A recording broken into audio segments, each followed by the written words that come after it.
Hi, my name's Katie, and this is a group talk summary from the 25th of January 2001. Our topic of the session was our favourite festivals that we would recommend to our friends.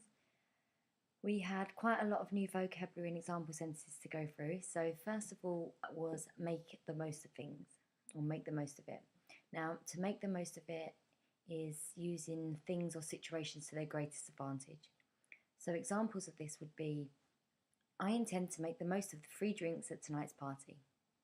Or, I have this week off work. I sure will be making the most of it. The next sentence we have was, what else does it have to offer?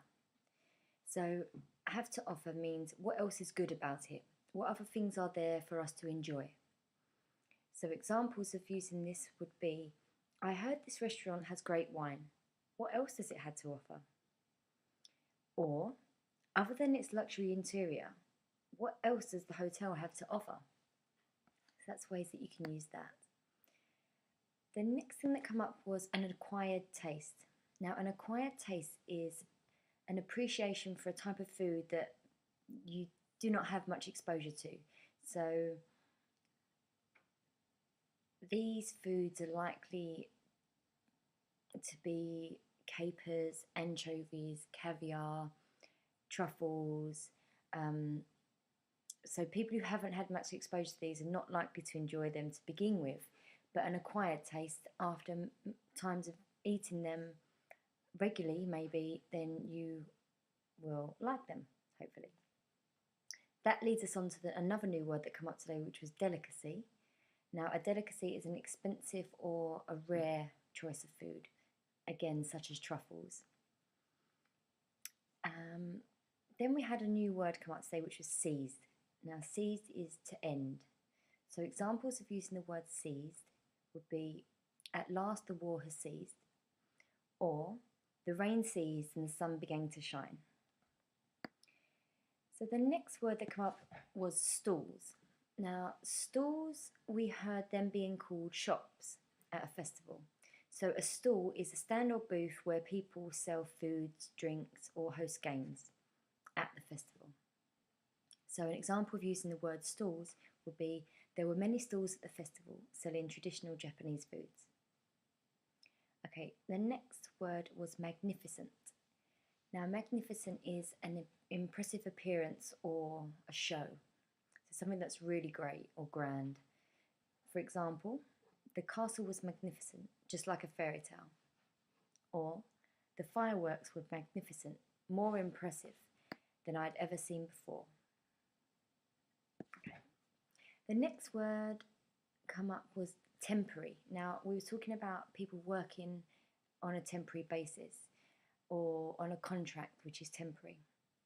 So a temporary worker is someone who is employed by a company on a temporary basis. We would also call them temps. So examples of using this word was, do you have many temps working at your company? Or, I am working as a temp. A couple of little mistakes that come up in the chat were quite small, but I'll just go through them one at a time here. So the first one was people talking about having time alone. We heard, I'm looking forward this time. So just a small thing here, I'm looking forward to this time. Or we could say, I'm looking forward to spending some time alone. The next mistake was when we were talking about how often the festivals were on. And we heard one time in a year. Now this would actually be said like once a year, simply like that. Then we heard someone talking about the opening of Mount Fuji. We heard there was a festival opening in time for open of Mount Fuji. Now we would actually just change the word open to open in, so the sentence becomes in time for the opening of Mount Fuji. And the last mistake that we heard was, we were talking about people not having much experience at going to festivals, and we heard less experience to enjoy festivals. Now, a better way of saying this would be, I haven't experienced many festivals in my time. Well, it was great getting to know everyone's takes on festivals and what people enjoyed in their spare time. And I look forward to seeing these guys again soon. Thank you very much.